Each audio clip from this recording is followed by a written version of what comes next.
I am really delighted to be able to introduce to you the 2006 Dayton Literary Peace Prize Award winner for her brilliant fiction, A Changed Man.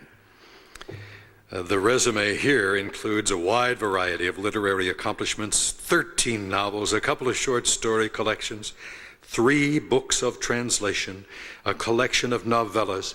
I believe one of those books of translation was a book from Kentucky English, if I'm not mistaken. 5 books for children. She has been a recipient of the Guggenheim Fellowship and many grants and prizes. Amazing. Has served as an informal ambassador, in a way, for the Dayton Literary Peace Prize through her genuine and really enthusiastic support of its mission to present the 2007 Awards for Fiction, the serendipitously named Miss Francine Prose.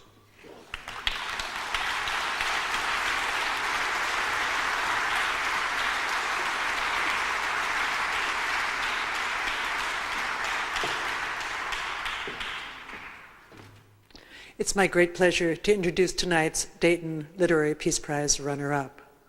Lisa Fugard was born in South Africa and came to the United States in 1980. After working in the theater in New York, London, and South Africa, she turned her attention to writing. Her short fiction has been published in Story, Outside, and other literary magazines. Skinner's Drift, her first novel, has been published in the USA, the UK, and South Africa. Named a notable book of 2006 by the New York Times, Skinner's Drift was also a finalist for the LA Times Art Seidenbaum Award for First Fiction. Tonight we honor her for Skinner's Drift, A Story of South Africa. The title comes from the name of a fictional farm in the Limpopo River Valley. We were introduced to the farm during a time of drought and to a family struggling to survive. Like Brad Kessler, Lisa Fugard reveres nature. Plants and animals share their world with the people who've intruded upon it. Fugard asks, if you were born in a land, if your roots have grown deep in its soul, are you an intruder or are you home? Her young heroine returns to Skinner's Drift to find the answer. Fugard connects a land and a people. She opens our eyes to 2 cultures struggling to survive, and her descriptions of the landscape give us a sense of the peace that can be ours if we respect the land and the people who inhabit it. Lisa Fugard.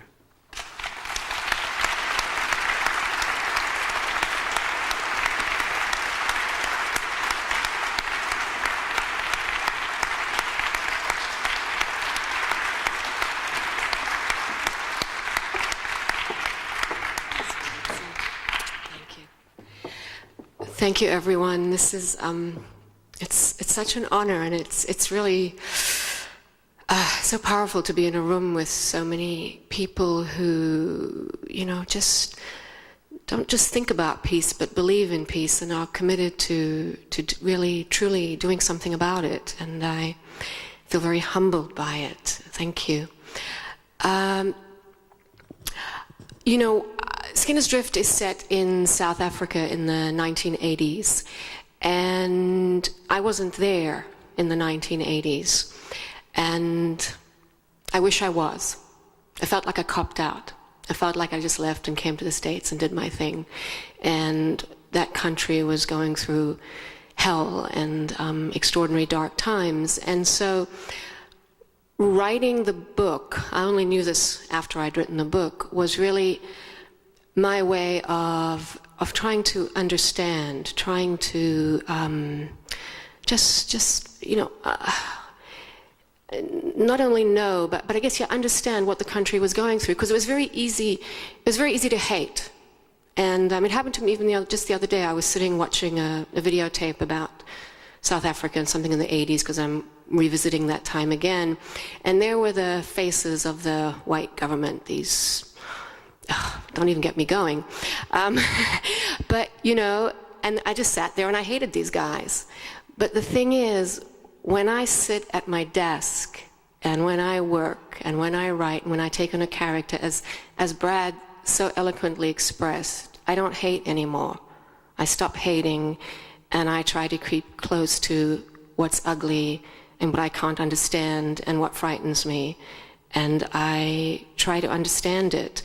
And the same thing happens to me when I read.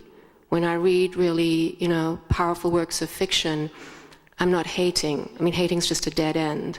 I might be repelled, I might be horrified, I might be appalled, but I don't hate.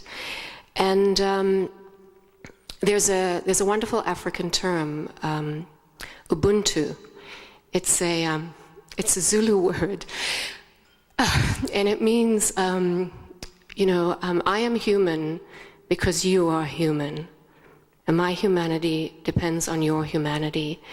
And I think that's what writing is about, and that's what my life as a writer and my life as a reader is about. It's about that shared humanity. And I just think to be associated with the Dayton Peace Prize and to have words and literature recognized in such a way is truly an honor. And I wanted to just share one of my favorite quotes, and this is from C.S. Lewis. "Child," said the lion, "I am telling you your story, not hers. No one is told any story but their own." Thank you.